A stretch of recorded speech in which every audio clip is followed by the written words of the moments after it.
Magandang araw mga Bolonjus. So dumating na yung in-order kong top box. Tara, unbox natin at install natin. Let's go.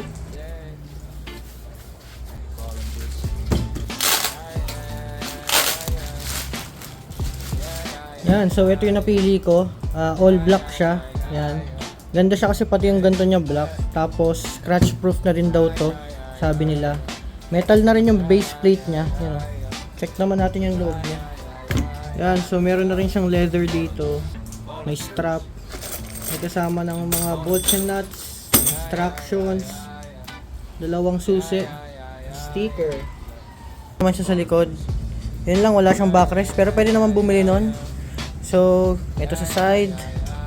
Itim lahat kahit yung mga ganto niya. Dito na rin pala yung instruction sa manual. Yan, so parang normal na top box lang naman. Baklasin lang natin tong likod tapos kakabit natin dito. Yun mga lod, so na-install na natin yung top box and ito ang tsura niya. Ayan siya sa side. Ito naman sa likod. Ayan, and ito naman ang loob niya. Yun o. Pinalamanan ko lang ng konti kasi medyo nakatabingi kanina, nakayuko. So nilagyan ko lang dito, hindi naman halata. So ayan, ayan yung tsura niya. Alright, let's go. Bolonjus.